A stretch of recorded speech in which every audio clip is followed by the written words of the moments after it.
हाल ही में केंद्र सरकार ने उड़ीसा की चिल्का झील और हरियाणा के सुल्तानपुर पक्षी अभयारण्य जैसे रामसर स्थलों के रूप में जाने जाने वाले पारिस्थितिक रूप से संवेदनशील आर्द्र भूमि पर पर्यटन को बढ़ावा देने के लिए एक मिशन शुरू किया है। केंद्र सरकार की रामसर स्थल पर्यटन संवर्धन पहल का उद्देश्य भारत में रामसर स्थलों के रूप में नामित पारिस्थितिक रूप से संवेदनशील आर्द्र भूमियों पर पर्यटन को बढ़ावा देना, उच्च मूल्य पर्यटन से प्रकृति पर्यटन पर ध्यान केंद्रित करना, स्थानीय समुदायों और अर्थव्यवस्थाओं को सशक्त बनाते हुए संरक्षण कार्यों का समर्थन करना।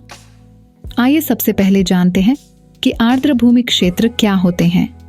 दरअसल आर्द्र भूमि वे क्षेत्र हैं और संबंधित पौधों और जानवरों के जीवन को नियंत्रित करने वाला प्राथमिक कारक है। वे स्थलीय और जलीय पारिस्थितिकी प्रणालियों के बीच संक्रमणकालीन भूमि है, जहां जल स्तर आमतौर पर सतह पर या उसके करीब होता है या भूमि उथले पानी से ढकी होती है।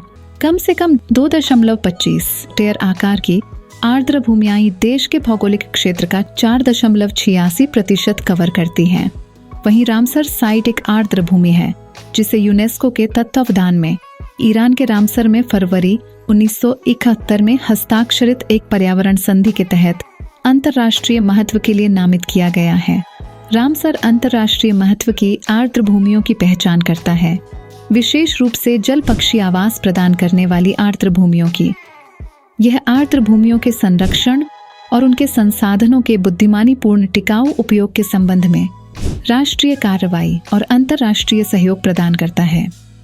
भारत में रामसर साइट की बात करें तो भारत में 75 रामसर स्थल हैं, जिनमें ओडिशा में चिल्का झील, हरियाणा में सुल्तानपुर पक्षी अभयारण्य, पश्चिम बंगाल में सुंदरवन और तमिलनाडु में चित्रांगुड़ी पक्षी अभयारण्य शामिल हैं।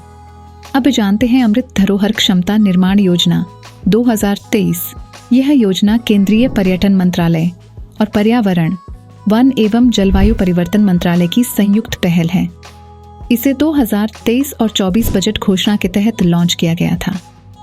इसका उद्देश्य रामसर साइटों के संरक्षण मूल्यों को बढ़ावा देना, रोजगार पैदा करना और स्थानीय आजीविका का समर्थन करना है। विभिन्न केंद्र सरकार के मंत्रालयों, राज्य आर्द्र भूमि प्राधिकरणों, संस्थानों और व्यक्तियों के एक नेटवर्क के साथ राज्य पर्यटन विभाग के सहयोग से इस योजना को कार्यान्वित किया जा रहा है।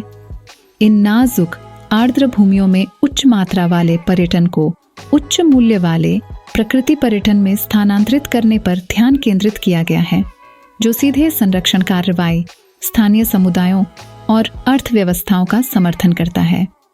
आर्द्र भूमि पर्यटन इको टूरिज्म का एक पहलू है, जिसमें वेटलैंड पारिस्थितिक तंत्र की खोज और आनंद शामिल है, जिसमें दलदल, झीलें, नदियां और तटीय क्षेत्र जैसे क्षेत्र शामिल हैं।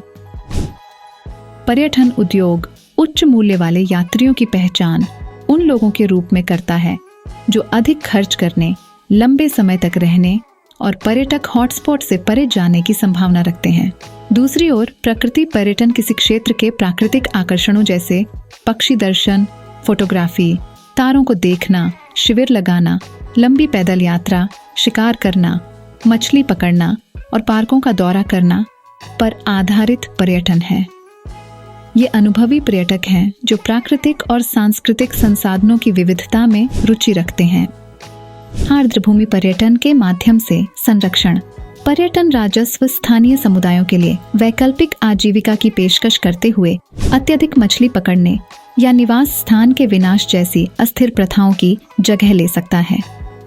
इको पर्यटन में रोजगार निवासियों को सशक्त बनाता है, आर्द्र भूमि संरक्षण के प्रति जिम्मेदारी की भावना को बढ़ावा देता है। पर्यटन योजना और निर्णय लेने में स्थानीय समुदायों को शामिल करने से यह सुनिश्चित होता है कि उनका पारंपरिक ज्ञान टिकाऊ प्रथाओं में योगदान देता है। समुदायों के लिए संरक्षण जागरूकता कार्यक्रम आर्द्र भूमि की सुरक्षा के लिए एक साझा जिम्मेदारी बनाते हैं। आर्द्र भूमि पर्यटन से जुड़ी चुनौतियां पर्यटकों की अधिक संख्या, वनस्पतियों और जीवों के प्राकृतिक आवास और प्रजनन स्थलों को परेशान कर सकती है। बढ़ती मानवीय गतिविधियों से जल निकायों और आसपास के क्षेत्रों में प्रदूषण हो सकता है।